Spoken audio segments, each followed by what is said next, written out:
Olá pessoal, Gustavo Soares, presidente da SBH, e hoje eu tenho aqui um grande orgulho de fazer esse episódio do podcast com o Dr. Alexander Morrell, que foi o nosso presidente da SBH no período de 2017 e 2018, e como vocês já conhecem a dinâmica aqui desse bate-papo com os ex-presidentes da SBH, nós vamos conversar aqui com o Morrell, ele contar como que foi a vida dele, como ele começou, a experiência dele na SBH e deixar a mensagem dele aí para quem está vindo. O Morrell tem uma característica que eu invejo, né, Morrell? Você tem 3 filhos médicos, todos fizeram cirurgia, vamos ver se os meus fazem isso também.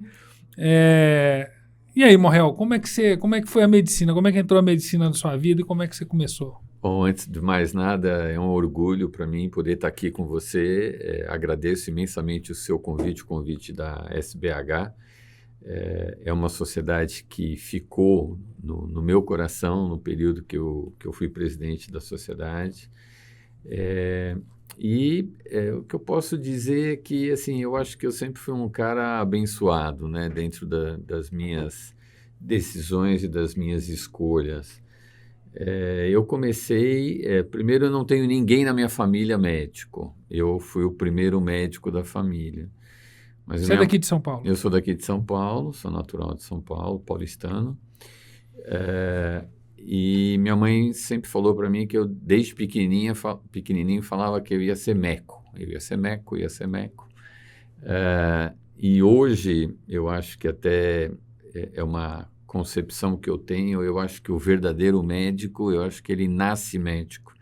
Acho que é muito difícil a pessoa hoje falar, eu vou ser médico porque eu tenho uma aspiração futura disso, daquilo. Eu acho que a gente já vem com uma carga direcionada para que a gente ajude os outros, para que a gente consiga ajudar efetivamente as pessoas que estão precisando da gente. Mas, enfim, eu, desde pequenininho eu falava que queria ser médico. Entrei na faculdade, não tinha ninguém da família como médico. Isso aí aqui não pode ter segredo, agora vai ter que falar o ano. Isso bom, era no idos de... eu sou formado em 1982, né? Eu entrei em 1977 na faculdade. Eu fiz a Universidade Federal de São Paulo, a Escola Paulista de Medicina, a qual eu tenho uma paixão muito grande. Foi uma escola que me recebeu muito bem, né?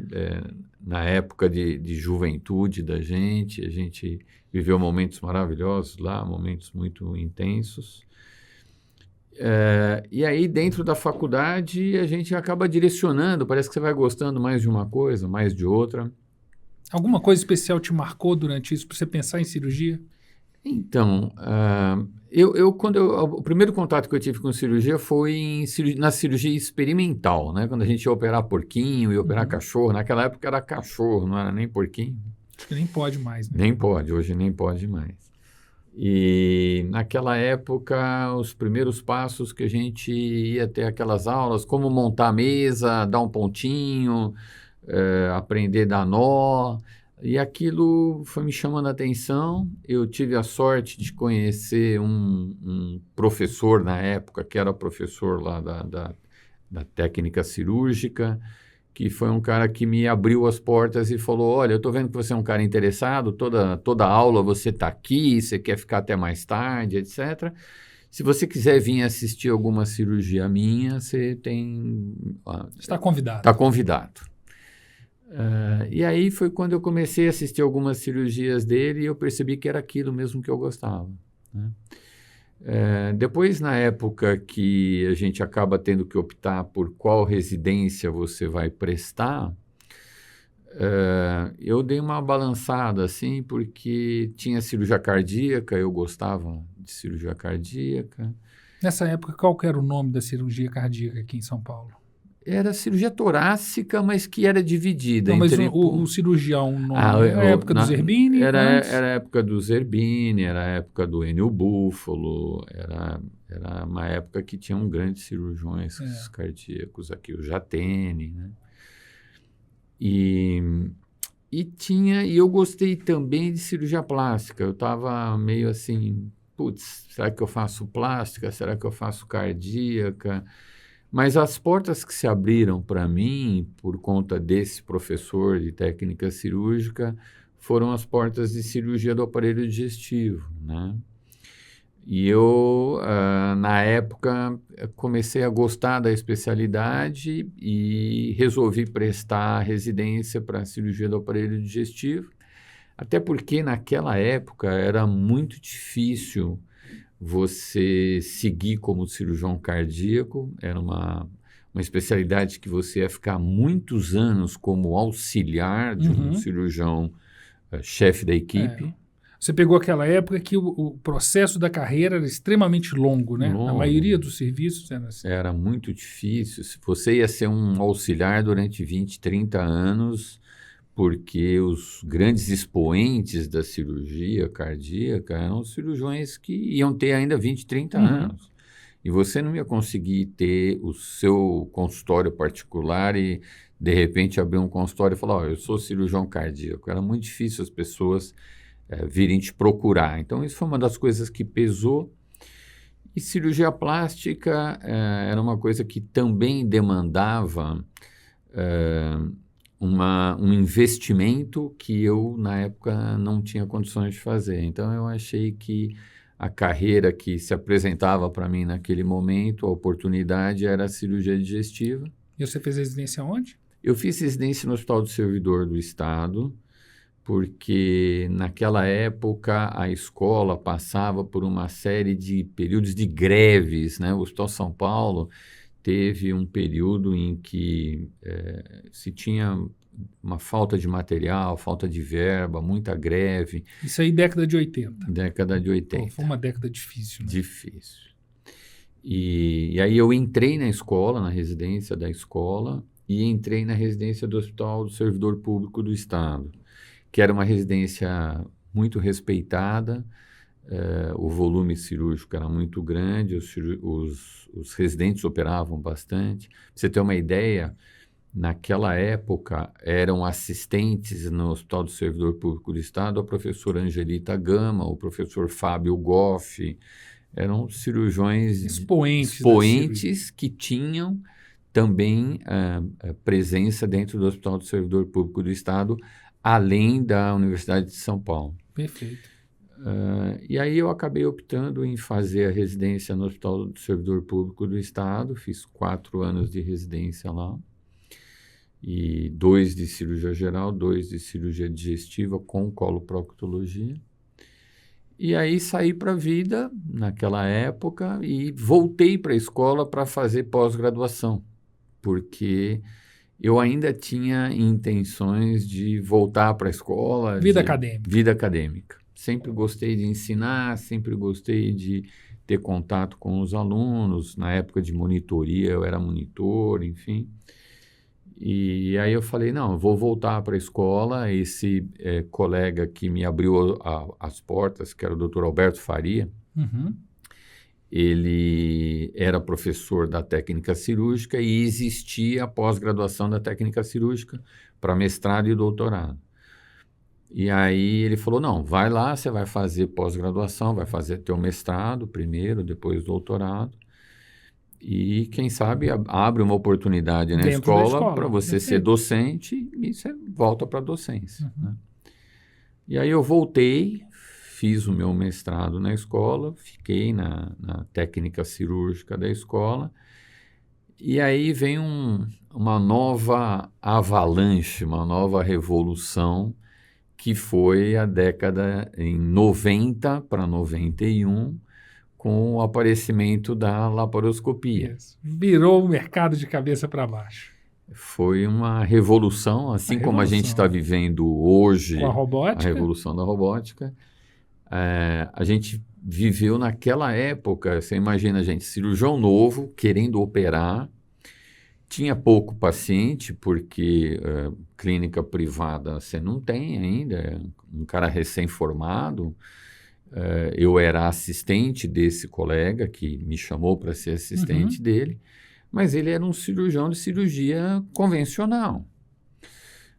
Já era um cirurgião que tinha seus 50 e poucos anos E a gente eu vislumbrei o avanço, o início da cirurgia laparoscópica aqui em 91, que aquilo era uma Você revolução. estava com quantos anos nessa época? Tinha acabado a residência? Eu acabei minha residência em 87 a minha residência, eu acabei. E eu tinha... Você estava no início da carreira? No começo, tinha 8 anos de formado, isso. 4 ou 5 anos de pós-residência. Uhum. E a laparoscopia veio aqui... E você estava no olho do furacão, né? Aqui em São Paulo, tinha acabado de chegar. Tinha acabado de chegar. Teve um evento aqui, que era a primeira cirurgia laparoscópica que foi feita aqui, foi feita por um indiano, num evento que teve aqui do Colégio Internacional de Cirurgiões. Nem existe mais o Colégio Internacional de Cirurgiões, naquela época existia, e houve um evento aqui no capítulo internacional, mas com sede aqui no Brasil.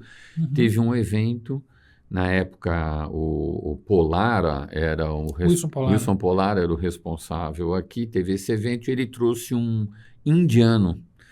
E esse indiano fez um procedimento aqui de uma colestectomia laparoscópica, e daí começou a explodir a colestectomia laparoscópica, que já vinha acontecendo desde 89, né? Uhum. Com o Perrissal, o Morrer, mas aqui no Brasil apareceu de 90 para 91. E aí os primeiros eventos começaram a acontecer aqui, e a gente viu que aquilo era Era o futuro. Era o futuro. Não tinha jeito. Eu lembro... Muita gente falava que não era, mas ficou para trás. Eu lembro bem que uma das primeiras pacientes que foi operada aqui em São Paulo por laparoscopia foi operada pelo Dr. Ashiba, porque os endoscopistas, no início, que detinham a prerrogativa de ter os aparelhos no começo. Perfeito. A Olympus era a representante dos aparelhos de endoscopia aqui no Brasil, e tinha uma empresa chamada Micronal, e a Micronal trouxe o primeiro aparelho de laparoscopia que deu para o Dr. Ashiba. E o Dr. Ashiba, que estava no Sírio e no HC.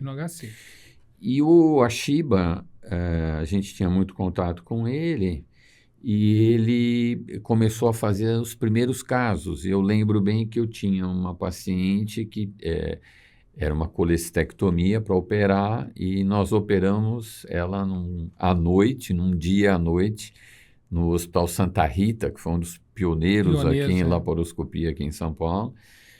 Acho que, se não me engano, a cirurgia do Thomas, que o Sérgio voltava, foi no Santa Rita. Eu não lembro se a primeira que eles fizeram foi no Santa Rita ou se foi no Einstein. Para ser honesto, eu não lembro. Mas o Ashiba fez esses primeiros casos, e uma das pacientes era uma paciente minha, que a gente fez à noite no Santa Rita. E daí depois começaram a ter eventos, o Áureo trouxe para Goiânia eventos com convidados internacionais, Michel Gagné, Dmitry Litvin, Morris Franklin, enfim, uma série de cirurgiões expoentes que começaram a aparecer na laparoscopia nos Estados Unidos, e esses eventos em Goiânia se tornaram os eventos disruptivos que desbravaram a laparoscopia, e todo mundo ia para lá para assistir cirurgia laparoscópica, né? E não só colestectomia, né? Não. Fazendo tudo. Tudo. Da Alemanha fazendo correção do refluxo, as gastrectomias, enfim, cirurgias avançadas, né?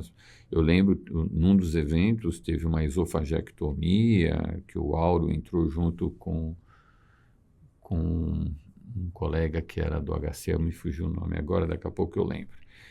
Mas, enfim, foi o nascimento da laparoscopia naquela época. E os cirurgiões mais novos, como eu e outros colegas mais novos, o Sérgio, enfim, nós percebemos que aquilo era uma coisa que ia explodir, não tinha volta. E eu até cheguei a comentar com alguns cirurgiões mais velhos, olha, vocês têm que fazer laparoscopia. E eles falam, isso não vai pegar, isso é modismo, isso não vai vingar, e eu vou continuar operando os meus pacientes, etc. Mas a verdade é que o tempo se encarregou de mostrar que o paciente ficava sabendo que o vizinho dele ou o amigo dele tinha sido operado pela cirurgia, entre aspas, a laser, né, que se falava, Isso. e por 3 cortinhos pequenininhos, etc. E ele falava no consultório assim, doutor, eu não quero que o senhor corte a minha barriga, eu quero que o senhor faça os furinhos Meu vizinho lá fez pelos furinhos. Meu vizinho fez. Só vou pegar um gancho aqui, Morrel. Quando que você sentiu com a robótica o mesmo que você viu com a laparoscopia naquela época? O que você lembra de marco? Você falou assim, é a mesma situação. Quer dizer, estou perguntando se você concorda que é a mesma situação? Concordo que é a mesma situação, é inegável que é a mesma situação. A laparoscopia, ela fez uma coisa que até hoje eu costumo dizer nos eventos, nos cursos, que ela democratizou a cirurgia. Antigamente, quando os cirurgiões mais velhos, os medalhões, eram os chefes dos grupos de cirurgia, você só ia ver uma cirurgia de grande porte, bem feita, etc., se você fizesse parte daquele grupo. Perfeito. E se você conseguisse entrar numa cirurgia... Você não tinha acesso ao campo cirúrgico, você não sabia o que estava acontecendo. Você nem sabia o que estava acontecendo. Com a laparoscopia, aquilo foi ampliando de uma tal forma a divulgação. Você gravava a tua cirurgia, passava para um amigo assistia a tua cirurgia, outro assistia, você ensinava, você via. Então, aquilo democratizou muito rapidamente a difusão de conhecimento, de técnica cirúrgica, muito rapidamente, virou exponencial. E o que aconteceu? Eu comecei a fazer uma coisa que eu nunca tinha feito na minha vida, que era viajar para eventos internacionais e sociedades internacionais. Então, era o American College, era o SAGES, a Sociedade de Cirurgia Endoscópica. Eram eventos que eu ia para ver o avanço da laparoscopia e o que começava a se fazer. Por exemplo, em 91 para 92, começou a se fazer hérnia inguinal por laparoscopia. Porque começou por vesícula, mas as coisas foram progredindo rápido. Então, veio refluxo, veio hernia inguinal, veio pâncreas, veio baço, veio obesidade, enfim. E num desses eventos, eu estava num evento do Colégio Americano de Cirurgiões, eu lembro bem, eu estava em Washington eu assisti uma apresentação do Richard Satawa. Você lembra a data? Olha, eu acho que foi 96 para 97, 96. O Richard teve agora, ano passado, né, no SRS aqui no Brasil, mostrou os vídeos e o vídeo que ele fez para o Pentágono é de 95, né? Você estava pegando... Isso aí era o início. Eu acho que foi em 96, eu assisti a apresentação dele numa apresentação solene a abertura do Colégio Americano de Cirurgiões, e quando eu vi aquilo, porque era um projeto de cirurgia à distância, de telecirurgia, do governo, com um projeto todo militar envolvendo tudo, eu fiquei deslumbrado com aquilo e falei, putz, isso daqui... Um dia pega. Vai pegar, é inevitável, vai pegar. Porque a gente percebeu, eu acho que você concorda comigo, Gustavo, que o investimento que existiu durante um período para a parte militar bélica começou a ser dirigido para a saúde quando a gente começou a deixar de ter, entre aspas, mais conflito. E aí as empresas começaram a investir muito, eu acho que na área de saúde. Então, havia uma chance grande desse projeto deslanchar. A medicina evolui muito com as guerras, né? É um campo em que você está diante de várias situações que te obrigam a avançar e desenvolver tecnologia.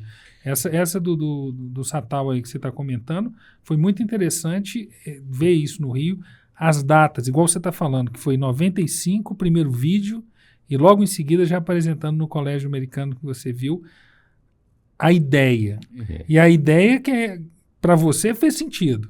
Sim. Assim como a laparoscopia. Sim, total, né? A gente percebeu que aquilo era o futuro. Agora, e do ponto de vista de mercado? Na hora que você pensou assim, bom, agora o robô chegou no mercado. Quando que foi isso?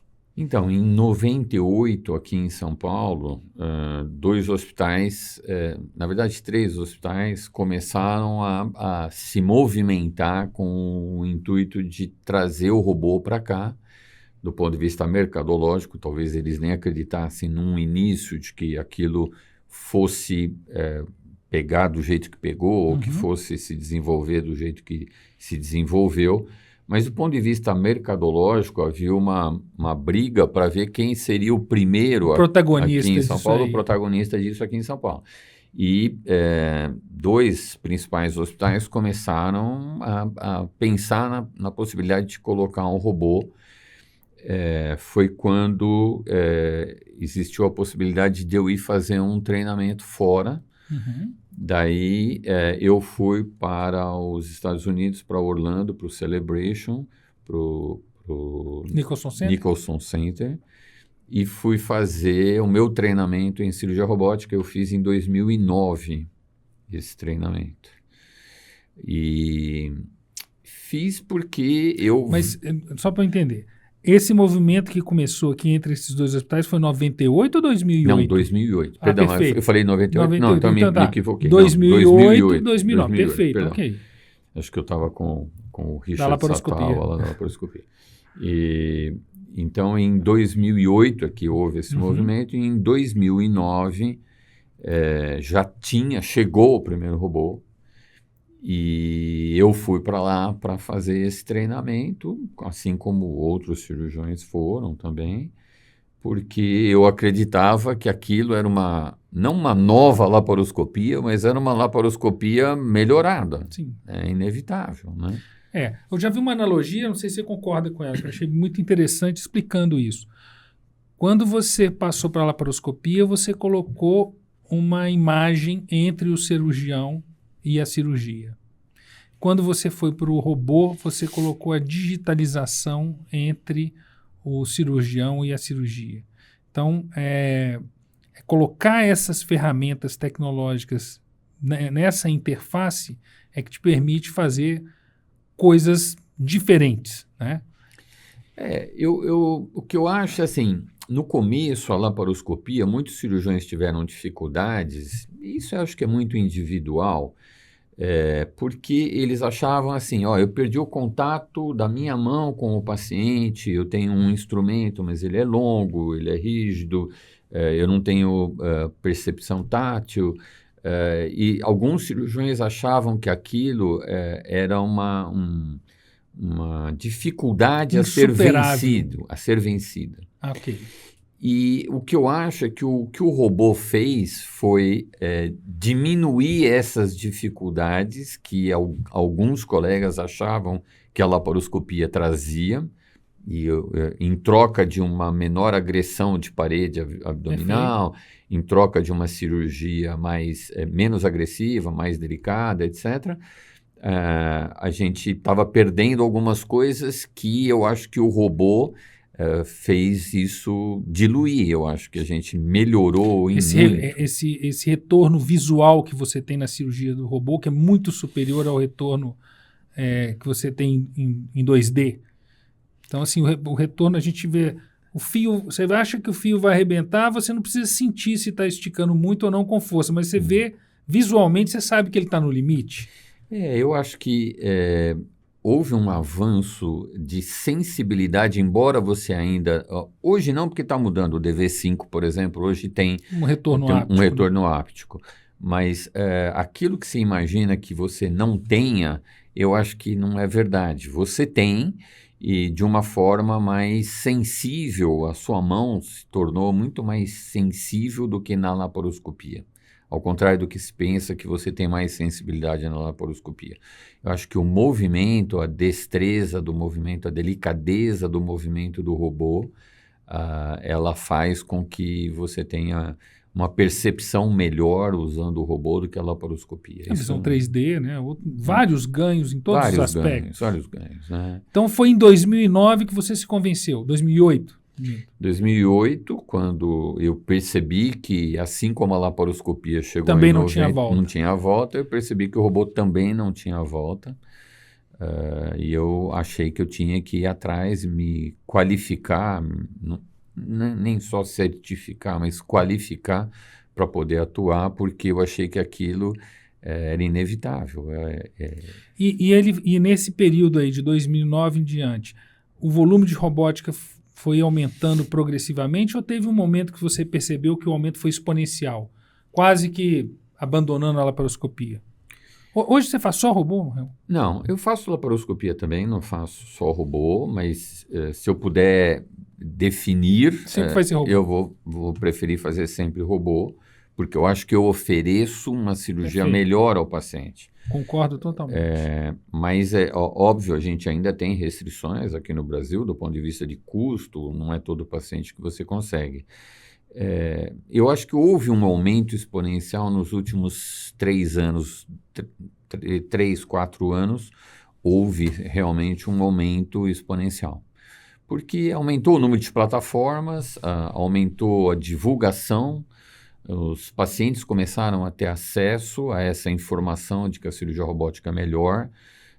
Se a gente for olhar, hoje nenhum paciente que vai ser submetido a uma cirurgia de câncer de próstata deixa de saber que é melhor para ele fazer a cirurgia por robô. Então o paciente começa a fazer analogia. Bom, se é melhor nisso, deve ser melhor naquilo. A mesma coisa também. Do consultório lá dos furinhos. Dos furinhos, né? Então, eu acho que houve um aumento, efetivamente, nos últimos 3, 4 anos. Pós-pandemia. Pós-pandemia. Okay. E eu acho também, falando um pouco da SBH, né? Falando um pouco daquilo que diz muito respeito a gente, a parede abdominal, o robô, ele foi uma mudança de paradigma no tratamento da parede abdominal. Você consegue corrigir muitos defeitos da parede abdominal por laparoscopia, mas com o robô... Você vai mais longe. É muito mais longe, você trata melhor e oferece resultados melhores. Então, eu acho que isso fez, se a gente for ver hoje nos Estados Unidos, a cirurgia que mais cresceu com a utilização do robô é a cirurgia de parede abdominal. Então, a própria empresa, a Intuitive, ela diz que hoje o mercado principal dela em crescimento maior é a cirurgia de parede abdominal. Perfeito. E como a gente faz muito parede abdominal, o meu movimento provavelmente aumentou também em função disso. Sem dúvida. Então vamos voltar aqui. 2017 e 2018 foi sua presidência. Como é que foi essa entrada na SBH? Como que foi sua participação e sua entrada na SBH? Esse aí talvez seja a cereja do bolo para a gente guardar aqui nessa discussão. Bom, eu me senti muito honrado porque o convite partiu de ex-presidentes na época. O convite partiu do Flávio Malcher, do Leandro Totti. Eu até então não tinha tido a oportunidade, nem tinha pensado em me candidatar à presidência da sociedade. Mas eles me convidaram se eu gostaria de ser presidente da sociedade e foi uma honra o convite. Eu, de forma alguma, poderia negar esse convite e dizer que, óbvio que era um prazer enorme para mim ser presidente de uma sociedade que eu tanto gostava, que eu tanto prestigiava, sendo em eventos, operando em eventos ou dando aula em eventos, porque era uma sociedade que ela começou muito do esforço de colegas que eram assim abnegados em difundir a cirurgia de parede abdominal na laparoscopia, mais até do que na Sem cirurgia dúvida. aberta convencional. Então foi um convite extremamente honroso poder ser presidente da sociedade. Perfeito. Para quem tiver curiosidade, nós temos o podcast com o Ricardo Abdala, que foi o primeiro presidente que conta como que começou a sociedade. Então, 2017, 2018. Morrel, nessa sua gestão lá, o que mais te marcou? Eu acho que eu tinha como vice-presidente o Cris, que sempre foi um cara muito dinâmico e acabou vindo a ser o meu sucessor na SBH. Eu acho que a sociedade começou a criar um vínculo mais forte com as empresas e conseguimos fazer uma aliança corporativa da sociedade com as empresas, que era fundamental para que nós tivéssemos subsídios e poder difundir conhecimento, porque sem o subsídio, sem o apoio da empresa, é muito difícil você fazer eventos, você ajudar cirurgiões mais novos a entrar na sociedade, enfim. Se não me engano, o congresso da sua gestão foi em Búzios, não é isso? Foi em Búzios. Foi um grande congresso, foi um evento sensacional. grande, acho que a gente começou a ter um número maior de participantes a partir daquele congresso. E eu acho que foi uma sociedade, foi um período em que a sociedade, eu acho, cresceu. Nós tivemos uma harmonia, né, entre os diretores, você fazia parte. Isso, com a gente. Acho que eu estava no Conselho Fiscal. Na chapa, você estava no conselho. O Marcelo, que era o secretário, Isso. o Cris, que era o vice-presidente. E era assim, era uma sociedade coesa que trabalhava, todo mundo trabalhava para que a sociedade crescesse. Eu acho que a sociedade efetivamente cresceu. Não tenho dúvida. E então foi muito legal, a gente conseguiu difundir bastante a sociedade, aumentar o número de associados e fazer eventos que trouxeram, acho que, a sociedade para o espectro nacional, porque até então acho que era uma sociedade assim menor, com pouca expressão. Ficava pouco ali em São Paulo e Rio, sem uma expressão nacional. Exato. E Morrel, como que a parede entrou na sua vida? Foi desde o início ou teve algum momento que ela se tornou mais importante? Acho que a laparoscopia foi fundamental para eu gostar muito de parede abdominal. Eu tive a oportunidade de visitar alguns serviços fora que me chamaram muito a atenção.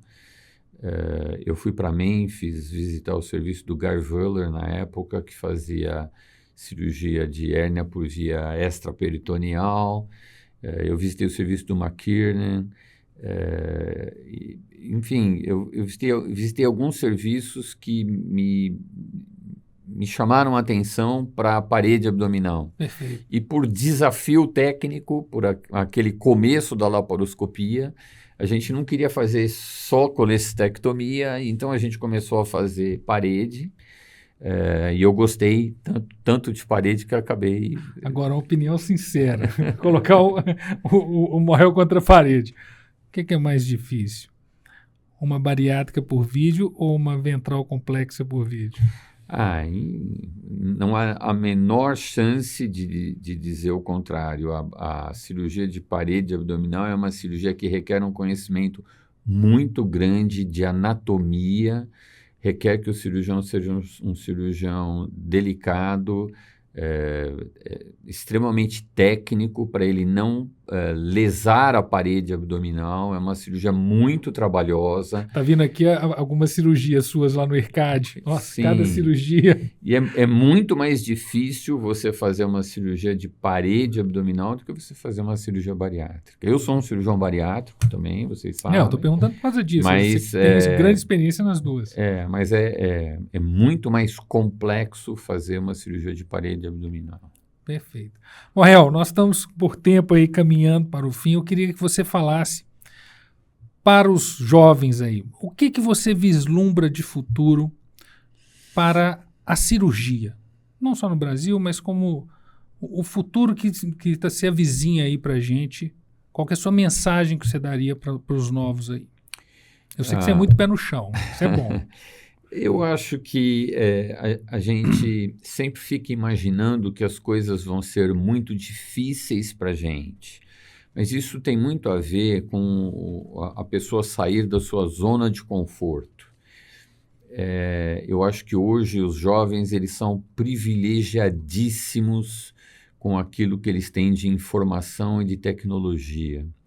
Eu tinha que, no começo, eu tive Como que você pegava um artigo científico quando você era Eu ia para a acadêmico? biblioteca, para a Bireme, e ficava horas procurando em artigos, em compêndios, e esperava levantar o Hoje chega no artigo. celular. Esperava levantar o artigo, depois de 15 dias voltava na Bireme e tinha o artigo lá xerocado para mim. Eu tinha que xerocar.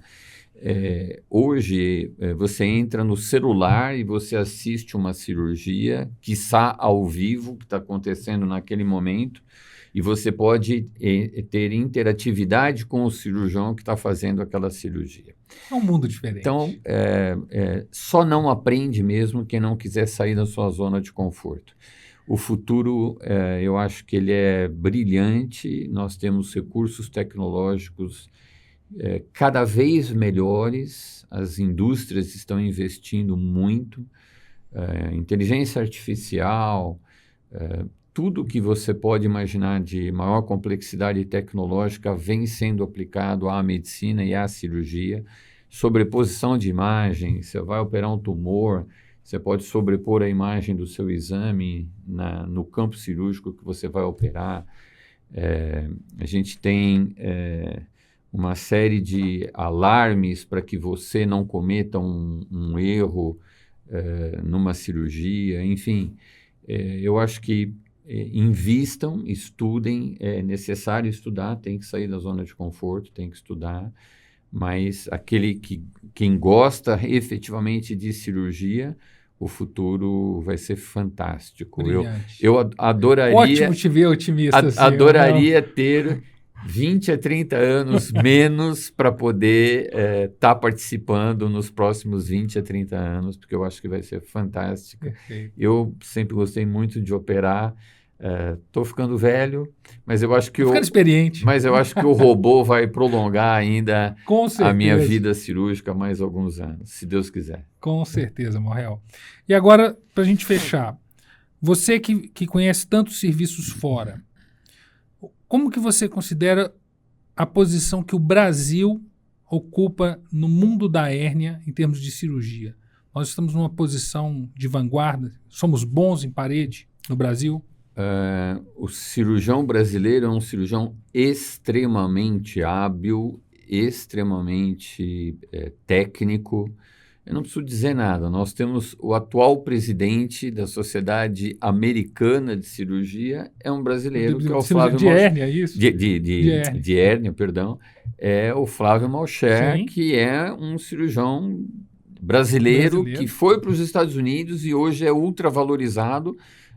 Os serviços disputam o passe dele lá porque é um cirurgião brasileiro. Ele aprendeu a operar aqui, ele se qualificou, está melhor, mas é um cirurgião brasileiro. Nós temos serviços aqui excelentes, cirurgiões excelentes.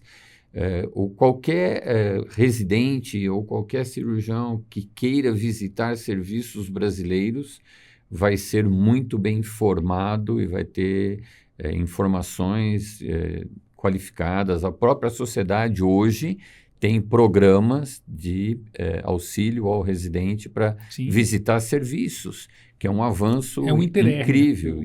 É um avanço incrível. O Morrel está falando.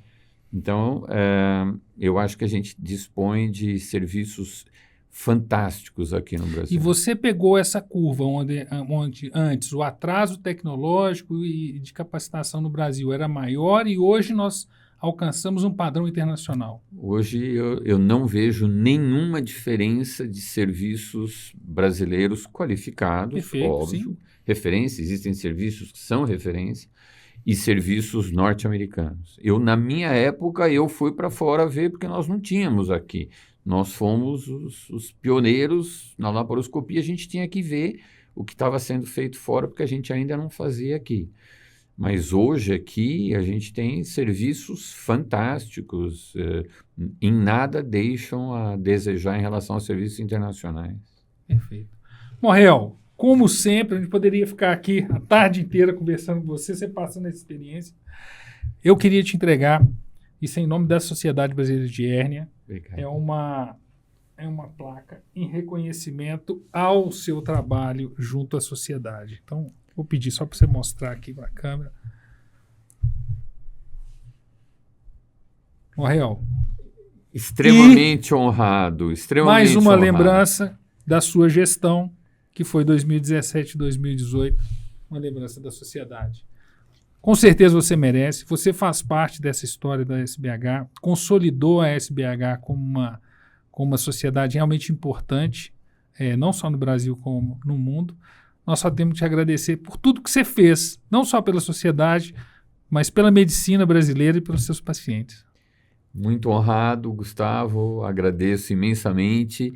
É sempre muito bom receber homenagem de colegas que te respeitam e que são colegas qualificados tanto quanto você. Eu te agradeço em nome da minha família. Mas uma coisa, Morrel, me conta o segredo. Como é que você conseguiu 3 médicos, os 3 filhos, medicina e cirurgiões?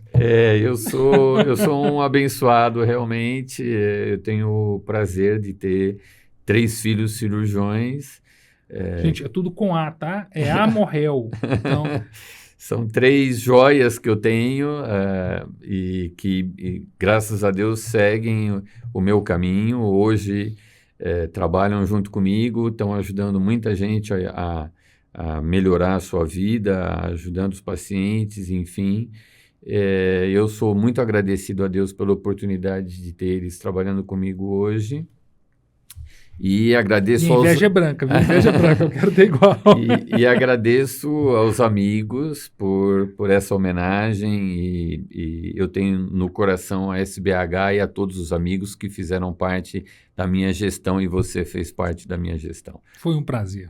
Obrigado, Gustavo. Obrigado. Muito obrigado, Noel. Obrigado, SBH.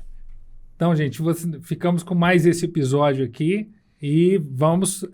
ter em breve os outros ex-presidentes, e foi um grande orgulho e um prazer para mim estar aqui com o Dr. Alexander Morrel, que hoje é uma entidade, né? Porque é ele mais 3. Um grande abraço a todos. Obrigado.